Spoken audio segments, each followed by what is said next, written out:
नमस्कार, pure politics आप देख रहे हैं। इस सप्ताह की क्या बड़ी सियासी खबरें हैं, इन पर हम चर्चा करेंगे और हमारे साथ कांग्रेस के दो प्रतिनिधि मौजूद हैं। दोनों से हम बातचीत करेंगे कि जो झारखंड की सरकार है उसके साथ जो कुछ पिछले सप्ताह घटा है, जो घटनाएं घटी हैं, उसके पीछे कांग्रेस कहाँ तक जिम्मेदार है, उसके पीछे खुद जेएमएम कितनी रिस्पॉन्सिबल है, या ये विपक्ष का बिछाया हुआ जाल है। हमारे साथ आलोक दुबे जी हैं, बहुत स्वागत है आपका हमारे इस कार्यक्रम में। राजेश जी हैं, आपका भी बहुत बहुत स्वागत है हमारे इस कार्यक्रम में प्योर पॉलिटिक्स में। किशोर जी हैं।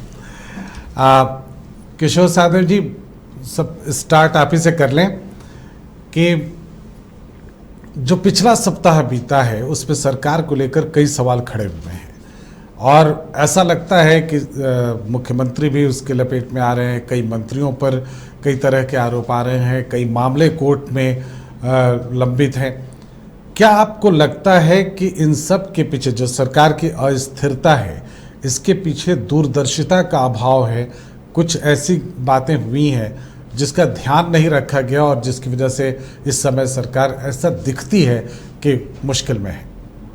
देखिए, जब से 2019 में महागठबंधन की सरकार आई है, तब से कुछ शक्तियां हैं जो लगातार ये प्रयास में रहती हैं। 2-3 महीने सरकार के 2-3 महीने चलने के बाद फिर इस तरह की कवायद आती है। अलग अलग इसके स्वरूप होते हैं। कभी ये प्रचारित किया जाता है कि कांग्रेस में फूट हो रही है, कभी जेएमएम में फूट हो रही है। और एक जो पिछले 20 वर्षों से हम लोग देखते आ रहे हैं झारखंड में, एक और शक्ति है जो लगातार इस तरह की चीज़ों को सामने लेकर के आती है। पिछले सप्ताह में आपने ठीक कहा, कई ऐसी चीज़ें हैं जो सामने आई है और उसके कई पहलू भी सामने आए हैं। जैसे माननीय मुख्यमंत्री पर कुछ तरह के आरोप आए हैं, कुछ हाईकोर्ट में पीआईएल हुए हैं, कुछ मंत्रियों के ऊपर में कार्रवाई की बात आई है सामने। तो एक इस तरह का परसेप्शन, एक माहौल जो है वो बनाया जा रहा है। और मैं स्पष्ट तौर पर कहूँगा कि मूल रूप से इसके पीछे भारतीय जनता पार्टी है जो इस तरह के माहौल का निर्माण करती है। लेकिन हम लोग उसके दूसरे पहलुओं को भी देखते हैं कि जो आरोप लगे हैं ना तो वो साबित हुए हैं, और जो चीज़ें सामने आई है उसके वो एक ऑफिस ऑफ प्रॉफिट का जो मामला आया है, तो जो बनता है उसमें कई तरह के उसमें भी लेख आए हैं, अखबारों में भी, समाचार पत्रों में भी आया है कि इस पे ऑफिस ऑफ प्रॉफिट नहीं लागू होता है। तो कई चीजें हैं। आपकी बातों से जो मैं अभी तक समझ सका हूँ, आलोक जी, क्या हम ये मान लें कि कांग्रेस इन सभी मुद्दों पर, जिसमें मिनिस्टर्स के भी नाम शामिल हैं, चीफ मिनिस्टर के भी नाम शामिल हैं, क्लीन चिट दे रही है जेएमएम को और मुखिया को, जेएमएम के मुखिया को, इस सरकार के मुखिया को कांग्रेस क्लीन चिट देती है? बिल्कुल। देखिए, मैं आपके सामने कुछ उदाहरण देना चाहूँगा। जहाँ जहाँ गैर भाजपा शासित प्रदेश हैं, उनको अस्थिर करने की साजिश, और साजिश नहीं बल्कि ये करते ही रहते हैं। कई ऐसे उदाहरण आपके सामने आए हैं। जो लोग भारतीय जनता पार्टी से अलग हैं, देश ने एक नए राजनीतिक परिभाषा को जन्म दिया है भारतीय जनता पार्टी। बीएस येदियुरप्पा आपके गवाह हैं, जिनको जो अलग थे, इनके ऊपर में हजारों करोड़ रुपए के अनियमितता के आरोप थे। भारतीय जनता पार्टी में आते ही वो दागदार हो गए। बेल्लारी के रेड्डी बंधु 16,500 करोड़ रुपए के खनन घोटाला के आरोपी थे। बीजेपी में आते ही इनको जो है वो दागदार हो जाते हैं। कांग्रेस के पूर्वोत्तर के बहुत बड़े नेता थे हिमंता बिस्वा शर्मा। आप उनके देखें तो क्या हुआ उनके आरोप में, उनके ऊपर में आरोप थे। जैसे ही उन्होंने उसके साजिश करके उनको भाजपा में शामिल किया, वो दागदार हो गए। लेकिन वो आप ही की पार्टी में थे। मैं कह रहा हूँ, वही तो मैं कह रहा हूँ। तो आपकी पार्टी में रहते हुए भी इतने दागदार लोग क्यों थे, अगर वो आज आपको लगता है? नहीं, दागदार नहीं थे। उन्होंने दागदार बना के ऐसा माहौल क्रिएट किया कि अगर हमको पूर्वोत्तर की राजनीति में सत्ता अगर हासिल करना है तो वही नेता है कांग्रेस के अंदर में उसको डराइए, शिवराज सिंह चौहान आप याद करिए। तो आपको लगता है वो डर जाए, हेमंत विश्व शर्मा डर कर बीजेपी में चले गए, ऐसा लगता है? बिल्कुल, आप देखिए ना येदियुरप्पा के कितने हजारों करोड़ रुपए के आरोपी थे, जिस दिन वो गए भाजपा जनता डुबकी लगाता है, पाप उसके सारे धुल जाते हैं। शिवराज सिंह चौहान की जगह अगर आप कोई मुख्यमंत्री इस पर मैं उदाहरण देता जा रहा हूँ आपको, शिवराज सिंह चौहान, आप उदाहरण दे। हाँ, रमेश पोखरियाल उत्तराखंड के मुख्यमंत्री थे, 2011 में बीजेपी ने उनको ड्रॉप कराया और केंद्र में मानव संसाधन मंत्री तक बनाया, तो वो भाजपा के नेता थे। तो आप जो कह रहे हैं, अब यही आरोप बीजेपी आप पर लगाती है कि आपने भी एक वॉशिंग मशीन बना रखा है जिसमें शिवसेना जैसी पार्टी सेकुलर हो जाती है, जिसमें मुस्लिम लीग जैसी पार्टी सेकुलर हो जाती है, जिसमें AIMIM सेकुलर हो जाती है। लोग इस तरह के आरोप आप पर भी लगा रहे हैं। दोनों तरफ वॉशिंग मशीन है, या तो कोई इस वॉशिंग मशीन में नहा ले या उस वॉशिंग मशीन में धो ले अपने दाग। यहाँ अगर किसी के ऊपर आरोप लगते हैं तो उनके ऊपर में कार्रवाई होती है। 2014 से लेकर के 2022 तक भारतीय जनता पार्टी के कई मुख्यमंत्रियों के ऊपर संगीन आरोप लगे। कोरोना काल में चाहे दिल्ली रहे हो, चाहे गुजरात रहा हो, कितने अफरा तफरी में इनके, चाहे हिमाचल प्रदेश के मंत्री रहे हो, सबके ऊपर में आरोप लगे, लेकिन आज तक न कोई इंक्वायरी बैठती है न कोई जांच होती है। हमारे यहाँ जब अगर शिवराज सिंह चौहान की जगह अगर कांग्रेस का मुख्यमंत्री रहा होता मध्य प्रदेश का, तो आप व्यापक घोटाले में वो जेल चले गए होते। आज वही स्थिति झारखंड के अंदर में बीजेपी माहौल क्रिएट कर रही है। आप याद करिए, आपको लगता है कि हेमंत जी को डराया जा रहा है? जब बेरमो के बाय इलेक्शन हो रहे थे, जब दुमका के बाय इलेक्शन हो रहे थे, शिकारीपाड़ा के बाय इलेक्शन हो रहे थे, निशिकांत दुबे जी ने कहा सरकार जाने वाली, भारतीय जनता पार्टी के प्रदेश अध्यक्ष ने कहा सरकार जाने वाली। आज हेमंत सोरेन जी के ऊपर में जितना कोर्ट या ईडी या सीबीआई जो भी है, ये भारतीय जनता पार्टी ने जो है वो आज आप देखिए ये हर गली में चर्चा है। निशिकांत दुबे जी का परसों का ट्वीट देखिए आप, हेमंत सोरेन जी बीजेपी के शरण में चले गए। बिल्कुल, मैं उसी पर आने वाला था। क्या ये डर है बीजेपी सेट कर रही है? आलोक जी, क्या ये डर है कि मुख्यमंत्री जो निशिकांत जी ने लिखा है, क्या उसमें थोड़ी भी सच्चाई है? और अगर सच्चाई है तो हम, चूंकि आप दोनों कांग्रेस हैं, हम आप दोनों से जानना चाहेंगे कि क्या इससे कांग्रेस घबरा रही है? क्या कांग्रेस के लिए परेशानी खड़ी होने वाली है अगर ऐसा कुछ होने वाला है तो? आलोक जी देखिए, निशिकांत दुबे जी को लोग बहुत हल्के में लेते हैं, इसलिए उनके ट्वीट की बहुत ज्यादा हम अहमियत नहीं देते। चर्चा के दौरान हमने आपको ये बात करके यहाँ पर रखा है, ये सरकार पूरी तरह से स्टेब्लिश है और इनके किसी भी ठीक है मामले आए हैं, ईडी को कोर्ट ने दिया है जांच करने के लिए, जांच करेंगे, रिपोर्ट आएंगे, इसमें कोई बेचैनी की बात नहीं है।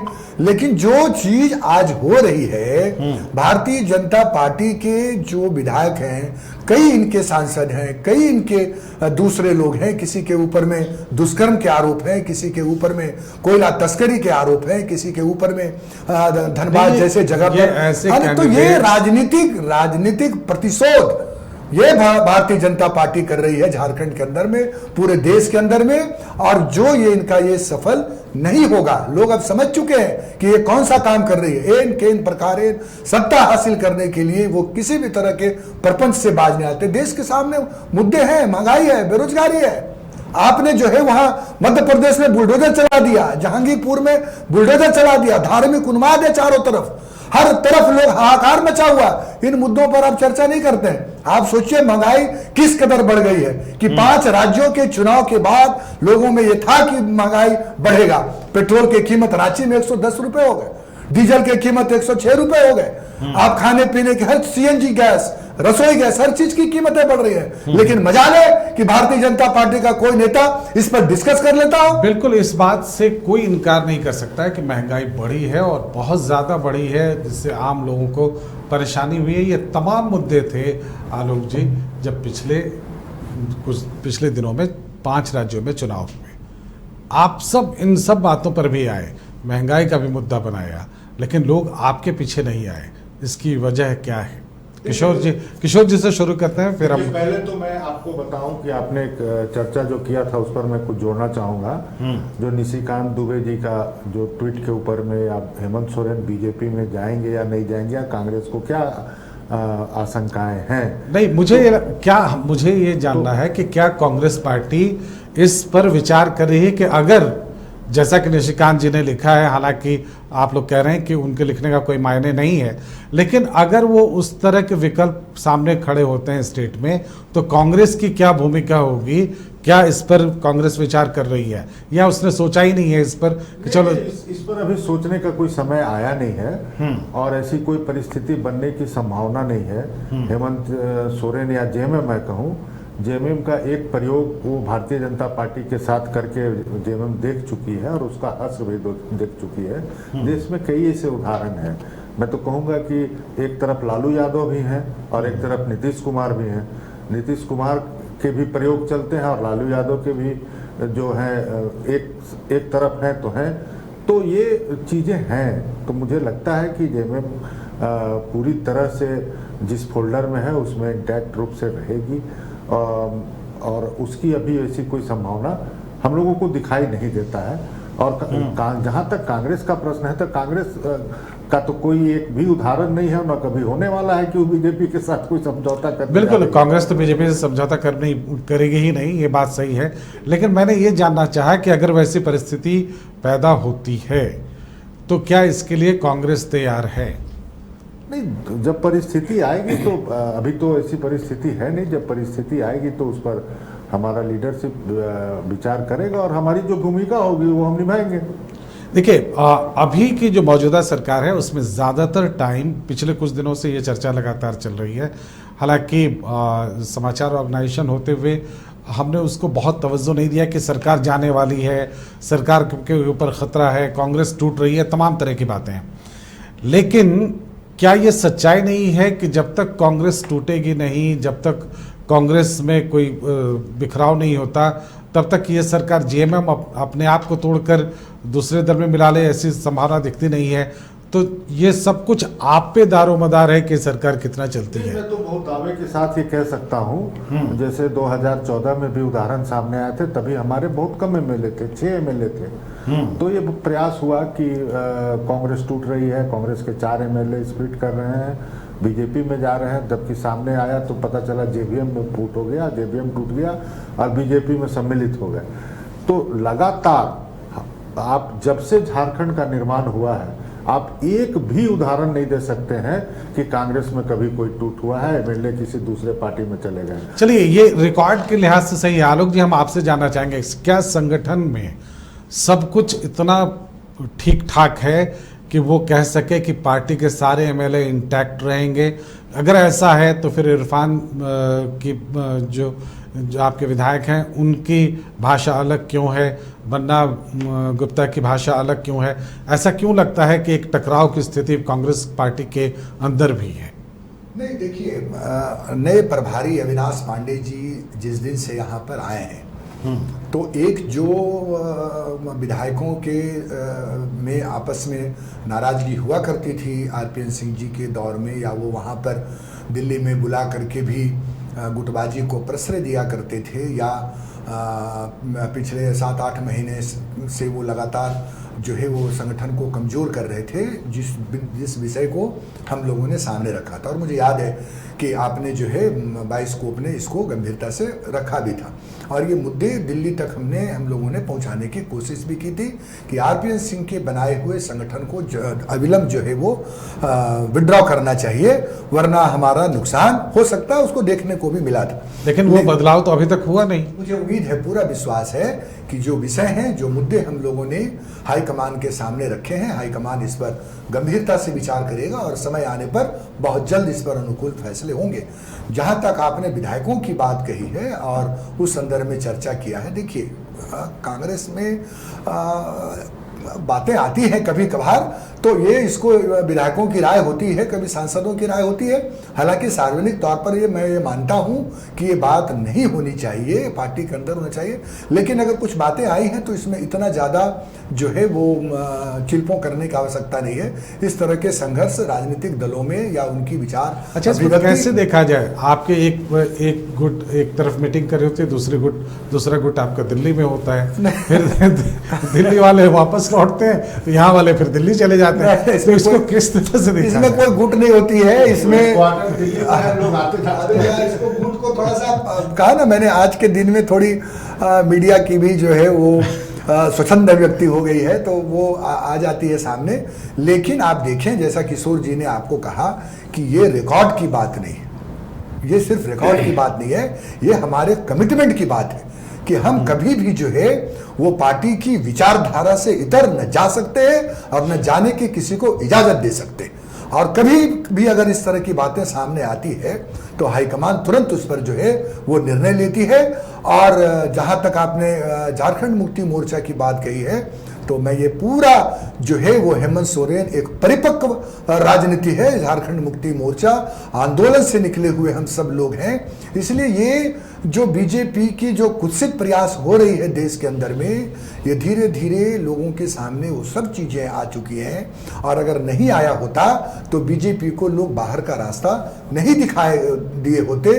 और उपचुनाव में भी जो इनकी बुरी तरह से पराजय हुई थी, ये सब बात झारखंड के लोग हलक से बाहर कर देंगे अगर कोई इस तरह की कोशिश भी करेगा यहाँ के आदिवासी मूलवासियों के सरकार पर आंख दिखाने की। इसलिए बिल्कुल हर कोई निश्चिंत रहे। और मुझे पूरा उम्मीद है कि जिस तरह से बाइस्कोप और गंगेश गुंजन जी एक स्वच्छ पत्रकारिता करते हैं, वहाँ सही चीजें जनता के बीच जरूर सामने आएंगी। चलिए, मौजूदा विषय पर और कुछ चर्चा करेंगे, लेकिन अभी लेंगे छोटा सा ब्रेक के बाद हम फिर हाजिर होते हैं।